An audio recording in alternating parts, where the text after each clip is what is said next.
যুক্তরাষ্ট্রের নিউ জার্সির MetLife stadium ২০১৬ Copa আমেরিকার ফাইনালে এই মাঠেই চিলির বিপক্ষে টাই ব্রেকারে স্বপ্নভঙ্গ হয়েছিল আর্জেন্টিনার। আরেকটি কোপার আসর বসেছে আমেরিকার মাটিতে। টুর্নামেন্টের গ্রুপ পর্বের ম্যাচে সেই মেটলাইফ স্টেডিয়ামে একই প্রতিপক্ষের বিপক্ষে নামছেন লিওনেল মেসিরা।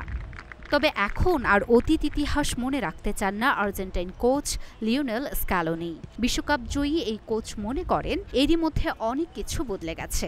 আর্জেন্টিনা এখন বিশ্ব চ্যাম্পিয়ন। ২০১৫ সালে আর্জেন্টিনাকে হারিয়েই নিজেদের ইতিহাসে প্রথমবারের মতো কোপার স্বাদ পেয়েছিল চিলি। পরের বছরও তাদের হারিয়ে শিরোপা উৎসব করে লাতিন দেশটি। বাংলাদেশ সময় বুধবার এই গ্রুপের ম্যাচে চিলের মুখোমুখি হবে আর্জেন্টিনা। সকাল ৭টায় শুরু হবে ম্যাচটি।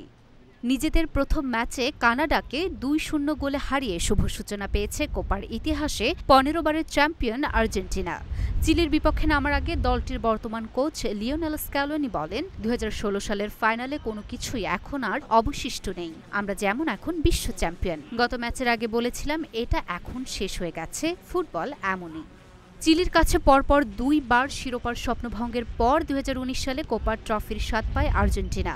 দীর্ঘ খরা কাটিয়ে কোপার শিরোপা জিততেই যেন বদলে যায় আর্জেন্টিনা। ৩ যুগের বিশ্বকাপ শিরোপার আক্ষেপ ঘুচিয়ে কাতারের মাটিতে অনুষ্ঠিত ২০২২ ফুটবল বিশ্বকাপের সোনালি ট্রফি জিতেছে মেসি বাহিনী। লুনা আফরোজ নিপা, ঢাকা পোস্ট।